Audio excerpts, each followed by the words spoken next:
आंकड़े देख रहा था, 40,000 किसान हमारे इससे जुड़े हुए हैं, 45,000 हेक्टेयर क्षेत्र में फूलों का उत्पादन हो रहा है, लाखों टन वार्षिक उपज मिल रही, और प्रदेश से फूल गुजरात, महाराष्ट्र कहां जा रहे हैं।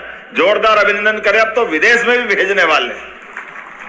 हमारे द्वारा सरकार के माध्यम से तकनीकी प्रशिक्षण, अनुदान में सहायता, किसान को आत्मनिर्भर बनाने के लिए उद्यानिकी, पुष्प, दूध, मत्स्य उत्पादन सब क्षेत्रों में हमारी सरकार लगातार काम कर रही। वो चूंकि किसान कल्याण वर्ष है और किसान कल्याण वर्ष होने के नाते से ऐसे अलग अलग 16 विभागों को मिला करके कृषि कल्याण वर्ष की ये पूरी योजना बनी। इसलिए कल मैं भावंतर का पैसे दे के आया सोयाबीन के लिए। जोरदार अभिनंदन करें। ये जो हमारी योजनाएं चल रही, किसी भी प्रकार से क्यों ना, सोयाबीन हमने जाके मंडी में बेची, जो भाव मिला मिला। लेकिन प्रधानमंत्री के लिए भी जोरदार अभिनंदन। 5300 का भाव किसको कहते हैं? 5325 का भाव। सरकार लगातार हर तरह से, राज्य सरकार भी और माननीय मोदी जी भी, श्रीमान नरेंद्र मोदी जी के नेतृत्व में, आप बताओ, एक एक करके हर साल सोयाबीन के साथ अभी गेहूं का तैयार होने का टाइम आया। गेहूं भी अभी 2585 का भाव हो ही गया। और हमने संकल्प पत्र में कहा था कि हाँ, हम 5 साल में सरकार के माध्यम से 2700 रुपए कुंटल तक गेहूं देंगे। आप बताओ, 2600 तो गए साल खरीदा कि नहीं खरीदा? तो अभी तो ये 26 ही चल रहा है। 27 और 28 हो सकता है 28 तक तो 2700 से बाहर हम अपने रेट पे खरीदेंगे। जोरदार अभिनंदन करो, ये किसानों की आय बढ़ाने के लिए। अब मैं अपने कांग्रेस के मित्रों से कहना चाहता हूं, आपके समय क्या हुआ? 55 साल तक कांग्रेस की सरकार रही, लेकिन 55 साल तक 1956 में गेहूं लगभग 90-95 रुपए कुंटल था। 2002-03 तक केवल 500 रुपए भाव बढ़ा। कैसे हालत हुई? केवल 500 रुपए, 500 रुपए, 450, 450 रुपए मिलता था 2002-03 तक गेहूं।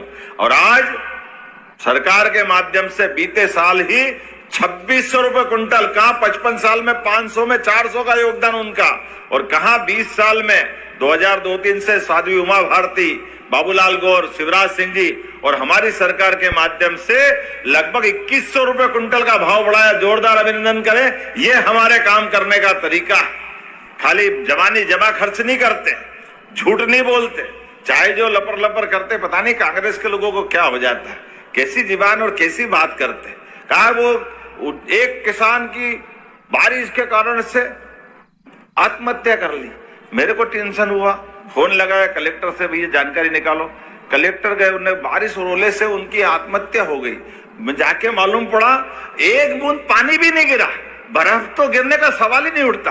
आप बताओ, जब पानी नहीं गिरा वहां फसल कहां से पानी से खराब हो जाएगी और ओले गिर जाएंगे। ये सिवाय झूठ बोलने के कुछ नहीं करते और मारपीट करके हाय रे इस तरह का जो दुनिया चलाते हैं, जनता सब जानती।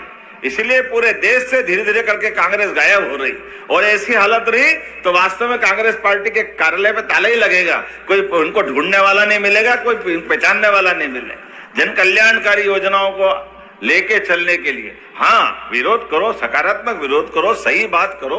कोई हमारी कमजोरी हो तो बताओ। हम तो लोकतंत्र में सबका स्वागत करते हैं। और जब हमारी पार्टी दिल्ली में भी माननीय स्वर्गीय भारत रत्न अटल बिहारी वाजपेयी जी के नेतृत्व में 50 साल तक अपोजिशन में रहे माननीय मोदी जी, माननीय अटल बिहारी वाजपेयी जी, और मोदी जी उसके बाद आए। लगातार जब से 2014 से मोदी जी के बाद मोदी जी के पहले अटल जी ने प्रधानमंत्री सड़क की सौगात दे करके पहली बार जब ग्रामीण क्षेत्र में सड़क देने की बात करी, तब भी कांग्रेस ने कहा था गांव में सड़क देने की क्या जरूरत है, गांव में तो लोग बैलगाड़ी से चलते हैं। आप बताओ कौन बैलगाड़ी से चलता है?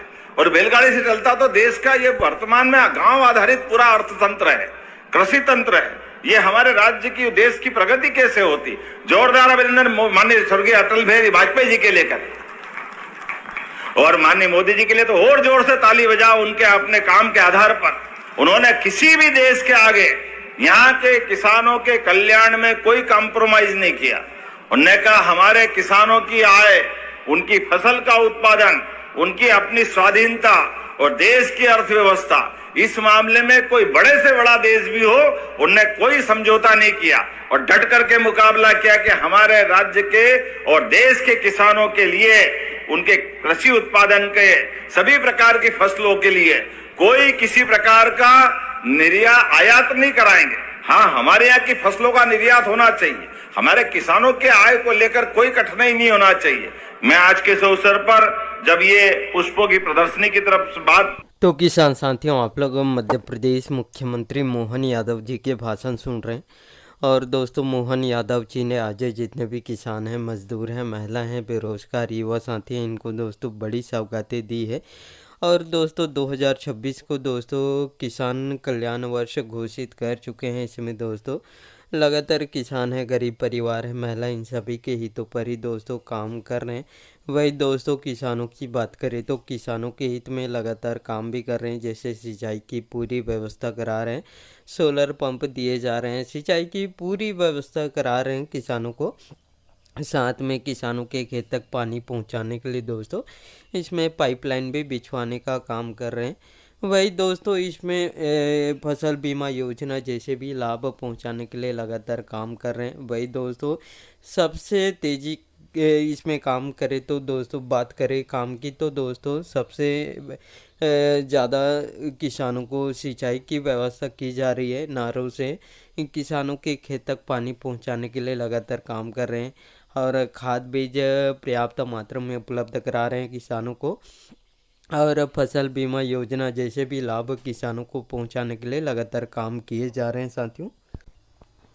और मध्य प्रदेश के लाखों किसानों को फसल बीमा योजना का भी लाभ मिल चुका है। और भवंतर योजना जैसे भी लाभ किसानों को पहुंचाने के लिए लगातार इसमें जारी कर रहे हैं। और दोस्तों कल ही इसमें भवंतर योजना का भी राशि जारी कर चुके हैं। और लगातार किसानों के हित में भी काम कर रहे हैं, महिलाओं के हित में भी काम कर रहे हैं, गरीब परिवारों के हित में भी काम कर रहे हैं। मोहन यादव जी ने जब से मुख्यमंत्री बने हैं तब से दोस्तों लगातार इसमें काम ही किए जा रहे हैं साथियों। और इसके साथ ही दोस्तों किसानों को पीएम किसान सम्मान निधि योजना का भी लाभ मिल रहा है केंद्र सरकार के द्वारा। और साथ में मध्य प्रदेश सरकार ने पीएम किसान सम्मान निधि योजना के साथ साथ मध्य प्रदेश के लगभग 83 लाख किसानों को सीएम किसान कल्याण योजना का भी लाभ देने का काम कर रहे हैं। अभी तक 13 किस्त जारी कर चुके हैं और 14वीं किस्त का इंतज़ार कर रहे हैं। उन सभी किसानों को मैं बताना चाहूँगा कि इसमें जो सीएम किसान कल्याण योजना का 14वीं किस्त जारी करेंगे। और जितने भी किसान इंतज़ार कर रहे हैं 14वीं किस्त का, उन सभी किसानों का इंतज़ार बहुत जल्द इसमें ख़त्म हो जाएगा साथियों। और सीएम किसान कल्याण योजना के अंतर्गत किसानों को 2,000 रुपये, इसमें 3 किस्तों में 2,000 रुपये की किस्त जारी कर रहे हैं। सालाना 6,000 रुपये किसानों को दिए जा रहे हैं साथियों। और महिलाओं की बात करें तो महिलाओं को भी सशक्त बनाने के लिए लगातार काम कर रहे हैं। लाडली बहन योजना के तहत मध्य प्रदेश के 1,36,00,000 महिलाओं को लाडली बहन योजना के अंतर्गत हर महीने 1,500 रुपये देने का भी काम कर रहे हैं। और इसमें दोस्तों धीरे धीरे इसका भी राशि बढ़ने वाले हैं। 3,000 तक महिलाओं को हर महीना देने की इसमें घोषणा कर चुके हैं। और साथ में दोस्तों इसमें जितने भी जो गरीब परिवार हैं उन सभी गरीब परिवारों को लगातार आवास देने का भी काम कर रहे हैं। और पीएम मोदी ने भी 4 करोड़ नए आवास बनाने की इसमें स्वीकृति दे दी है। ऐसे में दोस्तों जितने भी बचे हुए गरीब परिवार हैं उन सभी गरीब परिवारों को बहुत जल्द पीएम आवास योजना का भी लाभ दिया जाएगा। और दोस्तों जितने भी बेरोजगार युवा साथी हैं उनको रोजगार की भी अवसर उपलब्ध करा रहे हैं। और इसमें लगातार काम कर रहे हैं, चाहे वो सड़क हो, बिजली हो, पानी हो, शिक्षा हो, स्वास्थ्य हो, सभी के क्षेत्र में मोहन यादव जी ने काम कर रहे हैं। और आप लोग मोहन यादव जी के भाषण सुन लिए हैं। और जितने भी योजना चला रही है सभी योजनाओं के बारे में विस्तार से जानकारी दिए हैं। और इनके भाषण अच्छे लगे होंगे तो साथियों इस वीडियो को एक लाइक ज़रूर कर दीजिएगा। और आपको भी ऐसे लेटेस्ट अपडेट या न्यूज़ चाहिए तो मेरे चैनल को सब्सक्राइब करके ज़रूर रखिएगा। धन्यवाद।